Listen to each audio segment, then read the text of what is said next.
tubaniriza nnyo mwebale kuba balabi balungi mwebale kukwagala ebbanga lyonna mwebale ate kuwaayo omutima ne mugula data ne musobola okubambula ebintu batuwagidde nnyo mutabani wa Mole n'amatovu mirundi zebutamala emirundi siri yebaleko muzeeyi ensi ebadde etabuse wootali wano abantu obadde ojja obagamba kubinywa ez'enjawulo nze mbabuulira ne mbagamba ti olutalo bwe ndutuusizza lulabika luwedde kubanga nabagamba nti singa mu kisenge mubeeramu omwana bebi nga yeebase omukumu abakulu n'afuwa omukka omubi buli omusajja bw'aba yagufuye agamba Tereza omwana alabika yayonoonye mu pampa omukyala bw'aba yagufuye agamba nti mwana wange alabika agenda kulwala kati ffe kye twakolera maafiya naddala nze maafiya nali nagisoma ti maafiya bwetegeera nti waliwo ssente ewange waliyo 5 billion omukulu oyo n'azitwala oyo omulenzi ajooga ennyo eyalowooza nti wawasa muwala wa Ssaabalabirizi owasa ekkanisa abadde asudde gavumenti ya Sezaalawo ab'omutawaana bali 4 kano akakuba abantu mu mawulire tekamala obboonoona ono ayina omutwe ogumulinga ebbulooka oyo yali naye mu mawulire nabwa nga yeeyitawo akitalo gundi omuko ne kuteesa these are the most dangerous people nti babadde bakola ebintu nga tusobola byawula na Museveni kakati ffe wentuuse bwe nkola samale yange olutalo nduwangulire lwaki omwana bebi bwe babadde bawaayiriza namujja mu katanda kati bw'oba sigwa okifuuye otegeera akifuuye President Museveni now is in a position to understand who was causing a trouble in his government and has responded. Mu abantu babulijje temukola olwali kankibabuulire n'abalala musharinge. As we speak today, the schools are back. Have you seen any of the returning students or pupils tested? No. Baba taddeko buguki. You just went to school. Thermogans. Omukoyo n'obujozi bwe mu bujozi bwe yabadde awandika SOPs as a Ministry of Education. He had brought 2 million kits, testing kits.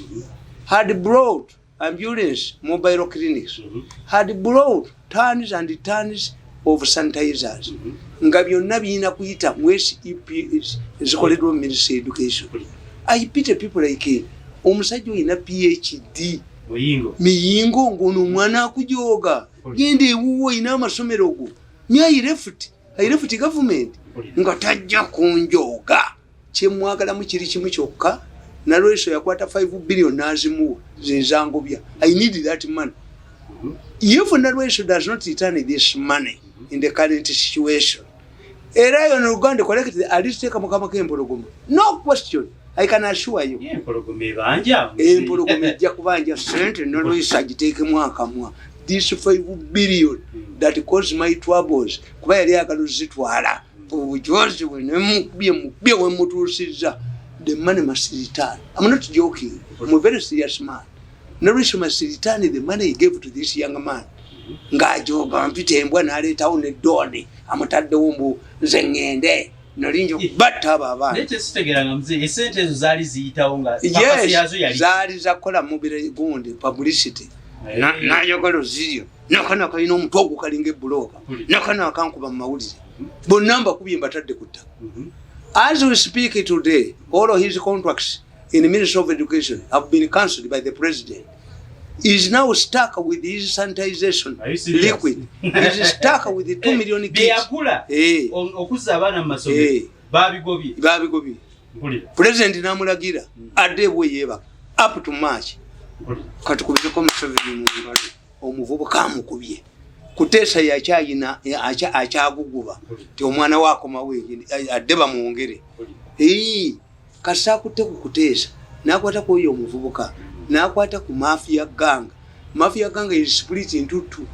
Mafia gang yagigambye eturning the mafia gang into a think tank to help farmers ogamba otya kapa okulya ebijanjalo nebuuza mafia esobola okuyamba abalimi kyogamba kasitokwata kukuteesa n'omuko tewabadde nabo ne Kakka naye namuwonyeza Kakka babadde anti Kakka babadde bamukuba lwa nsonga ayina a lot of information about the mafia gang kati mafia gang kyekola bw'ofalling out ekukuba oleme jiwaabira babadde bamutwala naye akasajja kano akakubya abantu mu mawulire aka New Vision n'akabukedde abo kakubya abantu nkawandiiseeko ekitabo akatabo ka Kakka ke namuwandiiseeko wakalabyeko ngenda kakulaga nkubye n'akasajja kano aka New Vision tujja kumuberezinga abantu kuba ke kakuba abantu nti Kakka bamukubi kankubuulire in one gundi that incident where Kakka was used to implicate Madam Musisi, who was at that time the executive director of Kampala, in an attempt to assassinate the president. Musisi ayinza okubanga yali ayagala kola kintu ekyo nga ono yali PPS ayagala bawa afuuke executive director yafuuke secretary general abawoganira Lumumba kuba secretary general wali we bamuwaganira where ISO agents were hired by ISO. Are you serious? Yes. Ono Kakka ono mukazi PPS yamuwamba abakalangala n'omukazi n'ateeka hoteli e Kalangala n'emmeri y'abantu n'agiwamba. Yes. Naye akubiddwa President Museveni akubye mafia agimazeewo. This is going to be his easiest election. Kubanga ne mafia list gye babadde bataddemu babaka ba parliament naye agirina. Kakati njagala okubabuulira. Now that some of the finalists have gone back without being tested, what does it mean? Because they don't know. These people, the mafias don't know. Wondering the negligence of yes. The ministry. No, not negligence. Taking our kids back without anything. It means two things. Interpretation journalism. One is that the scale of COVID-19 infection rate was inflated.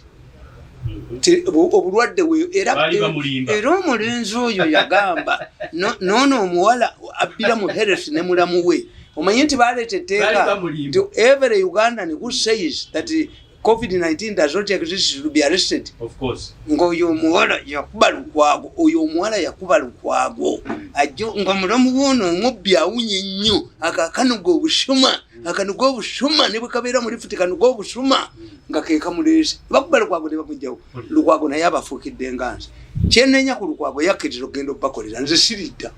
I will never work with these people again. Katonda ankoledde kye nasaba ewaffe mu nsozi bakinkoledde ndabye ku muvubuka ono ng'akubiddwa ateereddwa mu luyumba lw'enkoko ateereddwa mu isolation center mwe badde bateeka abantu ne bababba. Kakati God has given me whatever he wanted. Why should I hang around? Ngende wange kuiba kakati kuba matafali gamba omuli kinjagala mu Nalweyiso kiri eki Nalweyiso must return the money, the 5 billion that caused my sacking.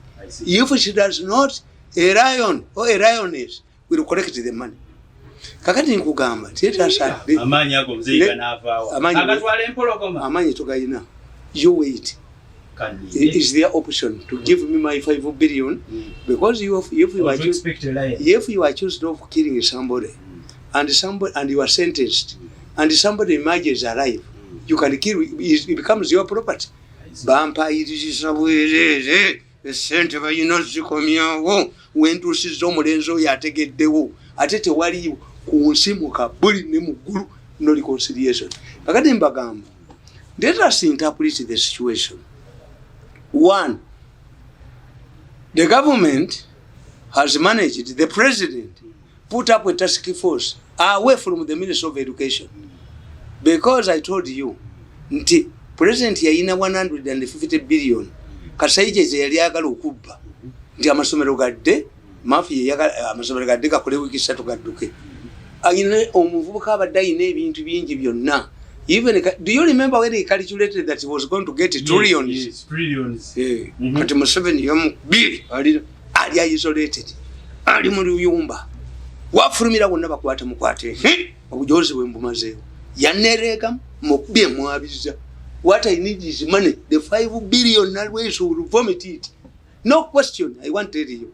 I'm speaking on a public forum, platform. They will vomit this money. The 5 billion will be surrendered to me unconditionally. Kakati mbagamba, let us start analyzing the achievements of the president. First of all, the president, using his task force, away from the structures of Ministry of Education, our children are back to school. Without being tested, it was just a warm gun. Kakati yagala nkubulire. Abaana abo, this is the most effective method of judging how COVID-19 has affected this country. Whether it is real, whether it is exaggerated. I know it is real. But it has been exaggerated deliberately by the Ministry of Health. Diana, aliyevuma mulamu woyo. Family yoyo negenda omulundi gumu. Kuba mulamu woyo yamuleeta okubba mu health. Nayogera ebyo busirusiru. Kakati nkugamba nti have you seen how many students and pupils who have reported to schools who have been taken away because of their what? Because they have been found out that they have COVID. They have COVID. They are suspicious. They are suspects of COVID. Uomuchi?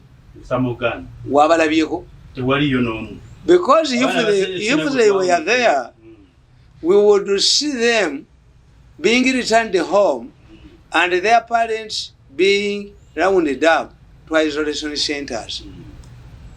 Have you seen kati Diana n'omutwe gwe ne mulamu w'omufere agenda kukitandika? Diana okubiddwa.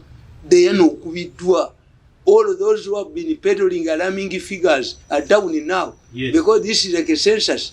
The census, this is the most efficient method of finding out how prevalent is COVID-19 in our society. Of course. Kakati abaana ng'obamaze nti tewaliwo omwana afeyirinze bugumolye ne bamuzeeka because we would know nti abaana abalipootinze mu ssomero ly'Egindi 10 kano ka Samogan kabazudde nga bali suspects tebali do you see Diana Dr. Diana ne mulamu wo? Have you seen that God has exposed you? You pretend to be locally. God has exposed you. Why? Unless you start it in the future to warrant onomuvuka jja kumeketa bumekete. Era buli omulaba omukulu w'essomero ng'agamba tewaliwo bukitso obwetaagisa bwe bw'omuvubuka oyo yatandise obulejjesa. Yatumye abantu babulejjese kuba 2 million kits atudde nazo, tons and tons of sanitizer atudde nazo, ambulances and mobile clinics atudde nazo. Yatudde mu meeting n'abaga nti bannange Professor Nyamba mu bugende nga mubulejjesa. They have identified the people in the Ministry of Health and the Ministry of Education babututeekeko olw'empaka muzeeyi bwe yagobye. Kakati ekyo mukitegedde. Have you understand this? Have you understood this? Of course. That we carried out a national exercise that can easily give us a picture, a true picture of how prevalent this disease is in our society. Because once a student goes back, a pupil goes back, a finalist, you are testing him, her, and his parents and her parents. Of course. How many children have been sent back because they failed to feel the probably this is one step bajene kiri weeks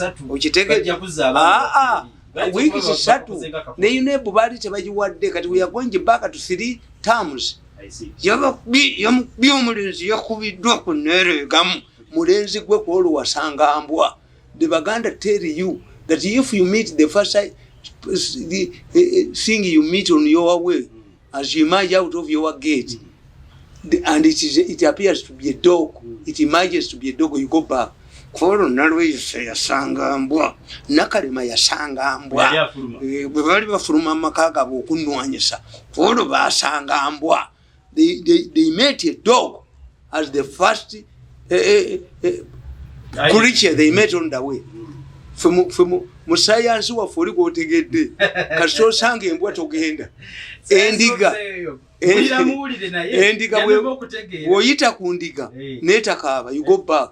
Kati ku luno Nalweyisa ne Nakalema n'omulenzi ono nakana akakuba mu New Vision ne Kulubya olwo lwe bajja okunwanyisa baasanga mbwa mbabye emyaka 7 naye mbabye sibalekeddewo olutalo talina ate kati alwana nange kati alwana nange kati talwana nange alwana naye yamutadde mu keegi hawusalwesi aligiva mu maaki ejjogo ly'omulenzi ono limu kana akakuba amawulire kabadde tekanakitegeera tujja kaliisa amawulire gaako mu katogo kakati ekyo mwekitegedde nti one we have carried out an exercise okudda kw'abaana okutestinga the prevalence kituufu covid mungi nga ebamu exaggeratinga naye tukirabye ayinza okuba nga ali kubanga how many people abaana bameka abaze kusoma bava mu makameka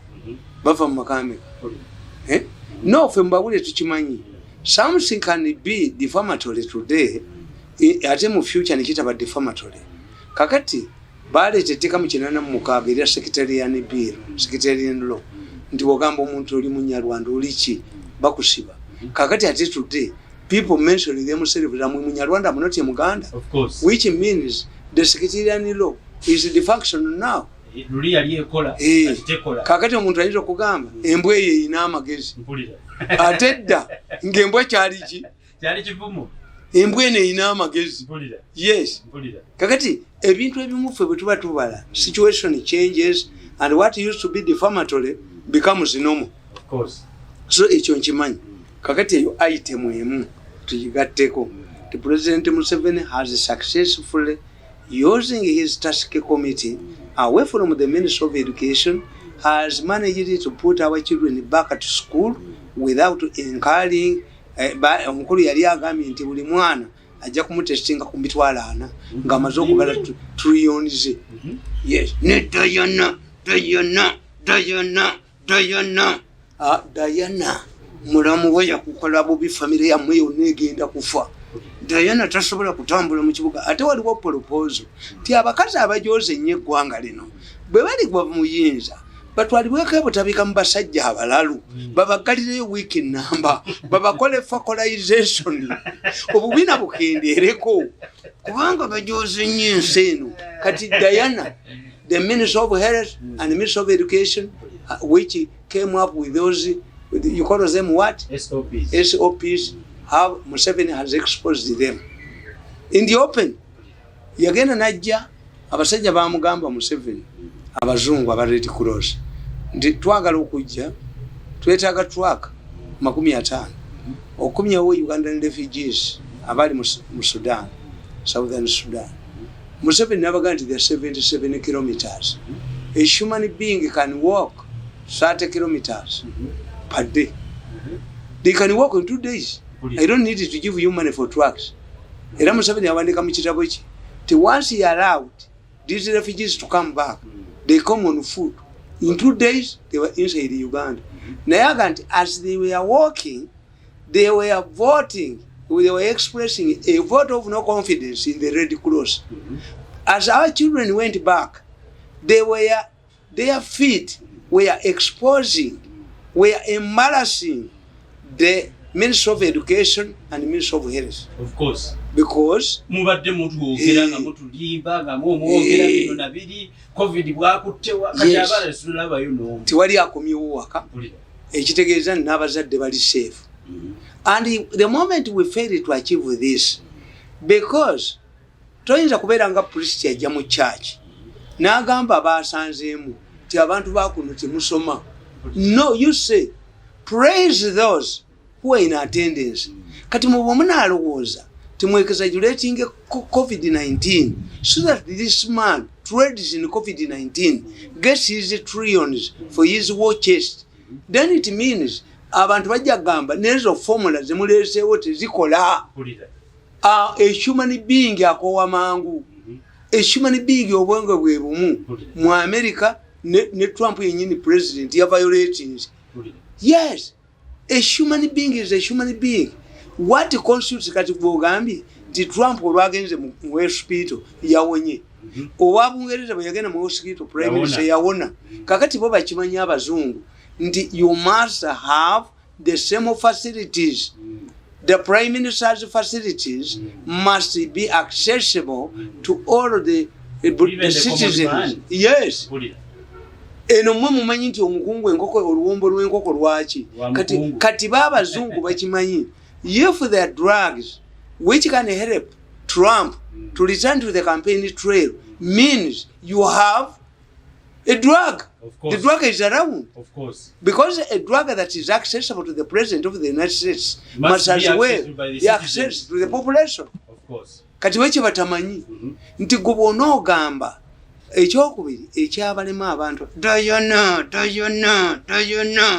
Diana aswadde nnyo yalwanira ekifo kya Lukwago naye yalibanga ayina ebyange nga yetagyo naye Lukwago yanyiza nnyo okugenda mu education yali kibalekedde ebyamwe ebyo lwatulya bwe tubibakola omuna ali akasasiro abaddemu n'afumuuka. If they don't give me the 5 billion ze bangobera a lioness will look for it. Is a fact. I see. Sibaddamu sina kyembegera omuntu nalwesa ali abempologome w'obanda kalema nti nkimye sente neyasama. I will get this money unconditionally. That one I know. Kakati nkugamba nti ekibiba Diana kye baakola kwe kuteeka abantu mu isolation centers nga tewali kye babawaayo ate ne babaza mu society. These people went back, of course, and told the other people, their relatives, this is fake. Babadde bakuwaayo ekintu tewali. Ne baddira olw'okwagala sente nti whoever dies in Uganda is classified as a COVID-19 victim. Bamulireko sente for burial. Ebyo byonna kyatwewunyisa twalaba batraininga n'abanaziika nga tewali wayitawo wiiki ne batandika olangira kakati omuwala oyo ne mulamu we kubanga mulamu we omutwe gwa mulamu we gwonna gwajjula bubbi obubbi bwa mulamu we bulidde bwa DNA ebuva ku origino ku kikolo. All of these things twabalaba nga tewali yadde muntu yavude ne bagamba simanya do you know training abaziika. Do you know how Museveni defeated Obote? Obote bazimba ekintu kyabwe nti ba Museveni basawuzana bayina obukyayi ku banoozana. In fact in the bush Kasirye Gwanga yakyogera nze nkoma kaluma. So many people believed nti Uganda etimwemu South Korea and North Korea, and Okello hinted on it mu peace talks. They cannot allow a situation which divides Uganda into South and North Korea. Okello yakyogera why Museveni had created a government in Masaka headed by Chigongo as the peace talks were going on in Nairobi. Kakati Museveni yakwata aba Red Cross nga bagenze mu Luwero okuyamba ba refugee camps miji n'abaganda nange neetaako obuyambi n'abawerekera abayekera ne babawerekera ne babatuusa ewandegeera ku kitebe kya International Committee of the Red Cross. Bwe bakwatanga abayeke abajasi b'Obote nga babawo option. Do you want to remain with us? No. Go. Nga tebabatta. Kati rumor ne circulating mu magye g'Obote nti contrary to what you people believe, these are not killers. They treated us well. Kakati Museveni na enofia ya amagye g'Okello nti tujja bobakwata bakutta bosale eri ne bakutta nevaawo. This is why people like Okecho, people like Okecho yali ku faamu ya Gundi, Okecho ne bali kalege bali bakola ku faamu ya Sebuliba. Okecho afuga tractor This is how Babata Bani Museveni started batandika okukola munda muli nga bakolera munda wayi eno fear eyogamba nti bw'osalendalinga ewa Museveni oba if you are caught up with the Museveni people they will kill you because they don't want northerners. In fact bw'ogenda mu Luweero at that time babayitanga abakyoli bazze so the whole thing was as if it was for Acholis, but the bulk of the opposition army were Acholis. Abaganda bo bayina Pululu, Abalugwala, Abakanjabulo, to so for us we give terms. Bonan to Vazingira Muchi, Musajja Tayangwa, Abu Batoro, Musajja Taganibo. Some go into Kusanga, wherever the family, every society. Kakati Abaganda tuina problem way to lamp everybody Abadokolo. But your butter was coming from Dokolo. Dokolo is a village where your butter was coming from. But Baganda lamp every Langi everyone Uyo Mudokolo Uyo Mukanjabulo Uyo Musajja Tayangwa Mukanjabulo anti okukanja obulo okubusa okukanja tulabe enkanja bwe bazikuba mugundi mu mwavu okukanja kigambo kya Luganda nti abo aba western bakanjabulo bale mali badokolo mudokolo ejagala kutwala anti yenkubulira ndi kakati Museveni yafunamu kakati the Dianas and other thieves using ministry of heritage didn't know the impact of those who left the isolation centers back to their villages. Tewali kye batuwaayo kakati yo conclusion y'abantu netegeera nti obulwadde tebukola ki tebuliyo bakuwaddeyo ki tewali yadde akaweke ekitegeeza obulwadde tebukola kati baddayana mu kwagala okubbira ssente mu isolation centers ended up demystifying the impact of their campaign. Because if the disease is so scaring and alarming, you would protect abagenge. President yabagamba nti abagenge bebakwatibwa ebigenge abagenge batambulanga n'ebide mu Buganda omugenge nga takwatibwa mu ngalo. Jesus gira abagenge gundi Luka yali medical doctor yamugamba nti abagenge tobasemberera. Luka was a medical doctor. If you read the Bible divinity Luka was a medical doctor. Kakati abagenge bewalibwanga Diana mukwagala nemulamu we nono omuvubuka kuba ye timu ebaddemu Diana mulamu we ono Saba Jose Kongolo nakana katukuba mawulire nono ayina omuntu ogumulinga block ne timu ya the mafia gang who have been trading in everything. Kakati abantu bali abava mu isolation centers baba gamba eriyo ki nti teri dola babala era I'm happy. The first victim, the remarkable victim of this exercise is Sentongo owe Masaka. Sentongo yajja nalowooza nti bajja muyisawo ba mafia nakolera ba mafia Masaka nabona Sekikuba amusinza. Yes, Sekikuba yagana okusinza mafia. Sekikuba is now the king of Zimbabwe. Whatever happens, Sekikuba is a force to be reckoned with in Zimbabwe. Kakati ekyo nakyo ng'okigasse ku kino eky'abaana abazze mu ssomero kikoze eki Museveni ekyo kyakifuniramu anti ye sente yazibawa sente yazibawa kakati bwe babawa sente z'emmere 59 billion ne bazibba ne sente ze baasonda National Task Force ne bazibba kakati beesibirayo. Why? Extending the lockdown was impossible.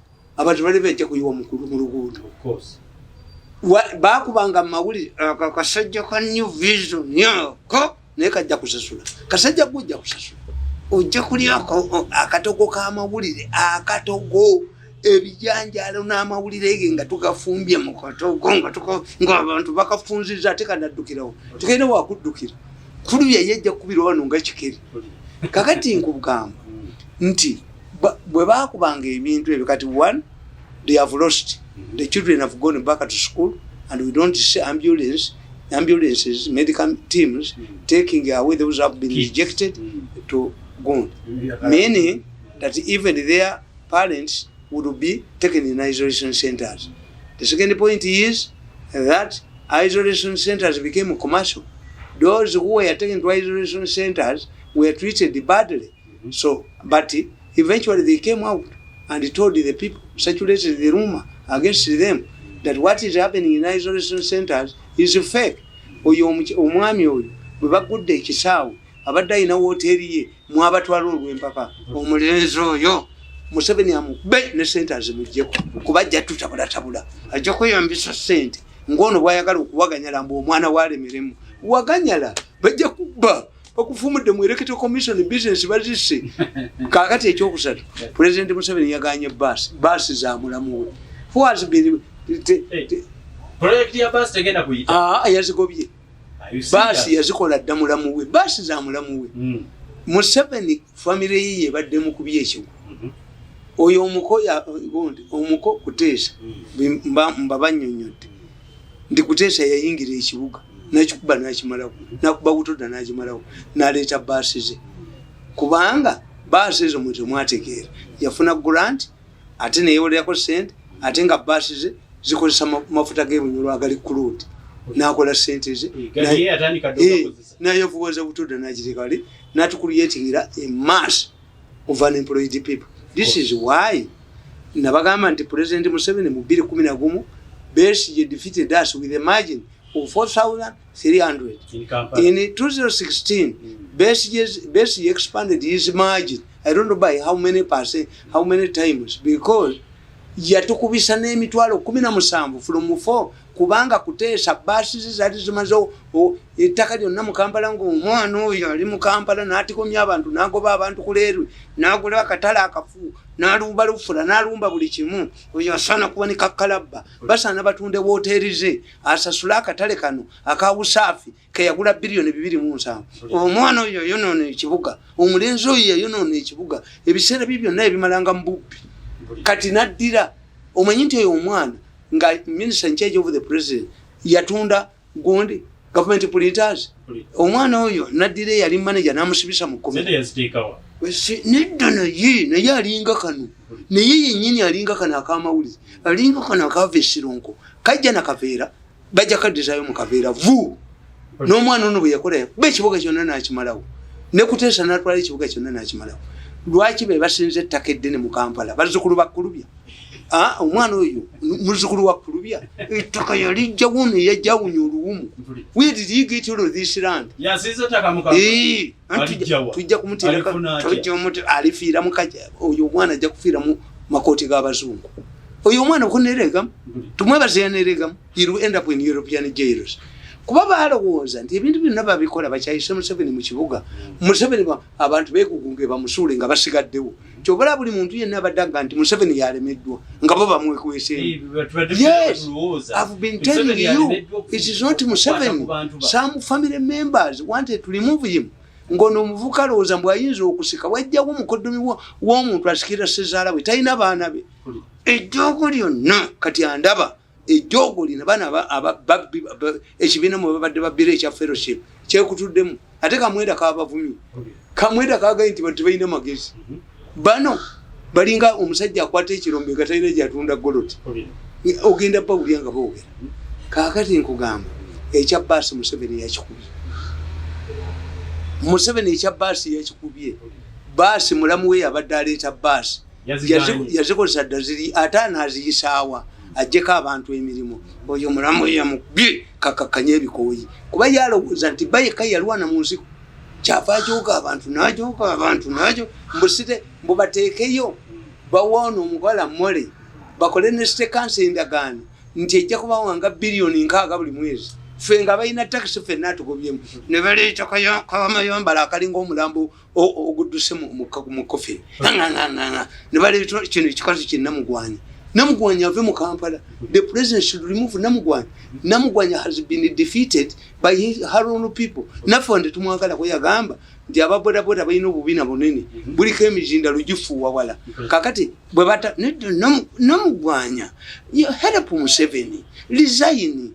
abantu bakubi namugwanya buli lwenda ekifaananyi kyo ku TV njijjako bujja. You are failed namugwanya paka Yowangalabi and go back to Kiboga. You don't need to paka Yowangalabi because the Ngalabi you have it on your name. Kakati oyo namugwanya abadde akolera ono mulamu wa president aleeta basi tata zaakolebwa dda era ajjako abantu emirimu. President n'abaga nti obukiiko bwonna obuli mu Kampala obutale bakyuse true babadde banyigiriza abantu bateekayo faction zaabwe basooka ne bakulwanyisa nga Kayongo kakati oluvannyuma bamala okulwanyisa n'ogenda n'obakolera buyiike obukiiko buyiike abantu beero yes the problem nodda wali ku mavivi nokakkana Museveni kyatuyambyeko kiri kimu nawandiika mu katabo kange ne mbagamba aka Bobi Wine ti not all MPs are equal. Some MPs are appointed ministers, other MPs cannot be appointed ministers. Some MPs don't make their maiden speeches. Other MPs like Katuntu, like Nsiriko, like Sechikubo, they talk every day. Of course. Ninganda, those ones who talk, and others I have not mentioned, the authors. Kakati, tebafanaga, nebaga n'ekyokubiri. Owo mu kibuga MP owo mu kibuga Nsereko can mobilize people and overthrow the government because the government is overthrown in the cities. Ekitegeeza Nsereko ne Bobi Wine nebaga nti Bobi Wine ekizibu kyayina. Bobi Wine ayina abantu mu kibuga. Abantu mu kibuga abavubuka tebali ready kubajooga. Teri nembagamba kati bagambe all of these measures, political reforms, the president has brought in Kampala will help him but not his party. Museveni is a beneficiary. No, they can't help him. Yes. Anti kati nze kyemuyambira singa agoba akasajja kano mu New Vision ne mbokedde president abanga ebintu bye abantu babitegeera.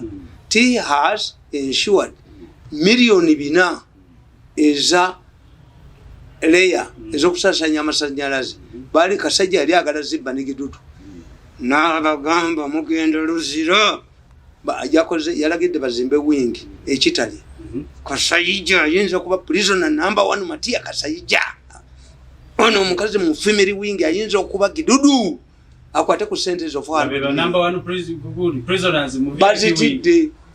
He has saved the $400 million that these mafias wanted to divert because the first time baso kan baba million ya tan babadde bayitidde from his own people kugambye nti babadde basatu ababiri kulwe bonna they are on their ngamawulire anti amawulire gabadde tegabawogera nga akula akwata abantu akulo ayinza okubeera mu listi y'abakazi abalisuulibwa butabika ne babawa abasajja abalalu ne babakola factorization ne babakendeeza ku bubina abantu abajoza ensenyo abakazi abajoza ensenyo nnyo abakazi abajoza bafukidde ensenyo omusena abagikunamidde bayinza okwesanga ng'olunaku lumu bannayuganda baswakivu babayodde nga buli gwe bayola bamukomera bambasibe butabika bambasibe butabika mu balalu obubina babukoleko factorization ndoza ab'omundeba mubateekayo ennaku nga nnya nga mukanyugayo mmere mukanyugayo chapati mukanyugayo cake naye ng'ekibaliko wali eki ekyetinda ekyokolyo n'abakazi abo abajoza enseeno ne libagwamu. Yes, a mob. Museveni has saved us from a mob. That's why I was attacking these people. Nti I'm not inseparable from Museveni. Bambita kasajja ka Museveni. Of course. Ate nze bwentegeera nti Museveni abantu bamwagala. Tewali kitundu kya Uganda kyenyimiriramu endulu n'etavuga. Ekyo tekiriyo. Era I have made an observation. Nti NRM eyinza okuluzinga ababaka ba parliament bangi to people power. If the people power case does not nullify people power candidates, why? Nti kati bwogenda mu byalo otegeera nti people power kyeri ne Bobi Wine gyali. The most publicized presidential candidate in Uganda today is Bobi Wine. I want to tell you. Walabyeko ekifaananyi kya Museveni ekinene bwekiti kyebawa soda kyebawa keeki bakera teekawo emmwanyi soda sinalabako ka bia why and this ekikwawunyisa ku baana abo but ebifaananyi ebyo tebiva wa Bobi Wine. No, Bobi Wine has no money for that publicity. Abaana bano out of their initiative beba byeteereddewo nti buli kitundu mwogenda kati mulimu ekifaananyi kya Bobi Wine ekiriko soda ekiriko cake kibakuuma okamala because batugamba nti politics is perception. Naye nakiwulirako muzeeyi nti ebipande ebyo waliwo ekitongole ky'abakyala beerewe babayita women for change bafubye okulaba gwe lwaki tobalina sente baalizibye abeena ali mumo balinda Museveni wanaafulumiza sente bazibbe tojja kulaba ebifaananyi bya Museveni mpaka ng'abawadde President Museveni bw'abawo okukubisa ebipande ne baga nti tubikubidde South Africa 10,000 babiyuliza wali ku secretariat why temubaamu 1,000 mubaamu 1,000 toyinza kutwala paketi ojja kutegeera nti bikubibwa babbi. These people are not serious. Kubanga enjawulo eri wakati wa opposition ne government nti Museveni yakuba amagye g'obote agayina ennyonyi gunship agayina tank agayina buli kimu lwaki yagakuba ng'abaana be yagakuba because of the urge to take a power. Kakati today government ya Museveni bagisuubuliramu. Njagala kubuuza muzeeyi ate lwaki basindika poliisi ekwate ebipande bya Bobi Wine anti kyenkubuulira saasolvinga akakofiira ayisolvide kakofiira yiso anti nasolvinga akakofiira anti kyenkubuulira gwe ogundi Abaganda bakugamba nti musajja munno takusinza nsumika noga nti ate bino ebijja bituutiira omanyi kye bategeeza kigambo kya buwemu bategeeza situation ti omusajja bw'aba yabala bulungi leka muga nti mulema togamba mukazi gwe mukayamira ensumika ensumika kitegeeza okusumika kitegeeza okuteeka mu kintu kwe kusumika kakati musajja Abaganda bakugamba nti omukazi bw'akutendera live wo nti oli yabala togamba mbwatumbulira mu kyebyo bituutiira okutuutiira mean something big a disease. Kakati toyinza kukwata bifaananyi bya Bobi Wine who is not in a government because of the disorganization of your party. Nti party ya NRM nze mbalaba gye ngenda okusomesa nga butishaati bupya omwana ono ffe bwe twali tusoma wazzangayo ekitabo ekya page 96 ne bakuddiza ekipe kya 96. These people you are giving in new t-shirts, are they new in NRM? Are they voting for the first time? Where are their t-shirts? Nze nabagamba nti akalubwe kamala okuggwa nagende w'omusajja ng'ayina amakuti ya t-shirt za Museveni 20 ne mu jaketi ekutiya 5 nezigabe waffe mu kyalo ng'akalulu kawedde waayo. T-shirt ya Museveni mu kyalo ekola t-shirt ya Museveni mu kyalo ebeera ku mbaga. T-shirt ya Museveni mu kyalo bajambala ng'agenda ku mukolo. T-shirt ya Museveni mu kyalo owa bodaboda ajagala to scare away policeman and corrupt people. Naye nasanga minister eyafuna sente zesifunye kubanze mulirwe mbakolera nze nkola loose kunono sijja kikola sente zange ngenda okutambula nga ziri ku account tewali gwe ngenda kukolera kalulu kakansale kasaka ekasembayo naye sijja kukkiriza kukolera muntu kalulu nga sente zange teziri ku account kikasembayo. This is the last lap of the president. Bw'aba ina mingi ayina 10 naye tetujja kukolera bali ku faamu zaabwe nti ye miyingo na bano ba minister bajja ne boogera nga nanyine buyinza yalese yakoze bayina muki agents be omwana n'ajoga eggwanga n'alituusaawo nti bano miyingo alina PhD oyo omwana n'akujoga omulenzi bamuyita sa mu meeting zaabwe zonna bamuyita sa ne professor amuyita sa. Kakati nkugamba nti ebyo byonna bwe tubikebera today what picture do we have? Museveni has liberated Kampala. Museveni has taken our children back to school without a lot of money. Amasomero agali gasoba sente wadde bawulira amasomero gasanze magale amasomero gasanze eki ebyo byabukedde olwokuba tukyalina 3 terms bukedde ejja kuba ebintu bye ng'enoonya kyenoonya ki we can even accommodate these people abasomesa abazze okusomesa nabo bavudde mu family, which means nti n'abasomesa nabo yes, it is a clear demonstration. Diana oswadde nnyo, Diana oswadde nnyo, Diana oswadde nnyo. Even the teachers who number thousands have gone back and none of the teachers has been rejected, which means it exonerates even the family where he is coming from. For 5 months the man has been with his people. He has come and passed the test of health. His health bill, both the health bill of the students, the health bill of the teachers, the health bill of the cooks who are going to cook for our children has been excellent.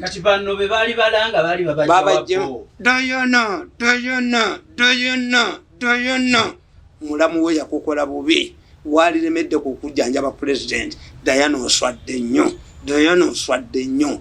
Diana, you have put your political career toliddamu kuweebwa mulimu mu nsi ate ne bw'olina bajja butwala.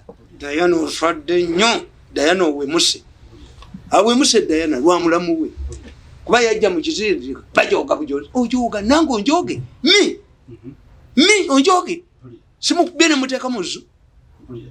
Kakati nkugamba nti kati mu mbeera eyo gye tulimu nga tumaze okukola verdict nti kakati weewuunya lwaki abantu bayisizza ebivulu nga bava okwewandiisa. And I want to tell you, even the rallies will be there.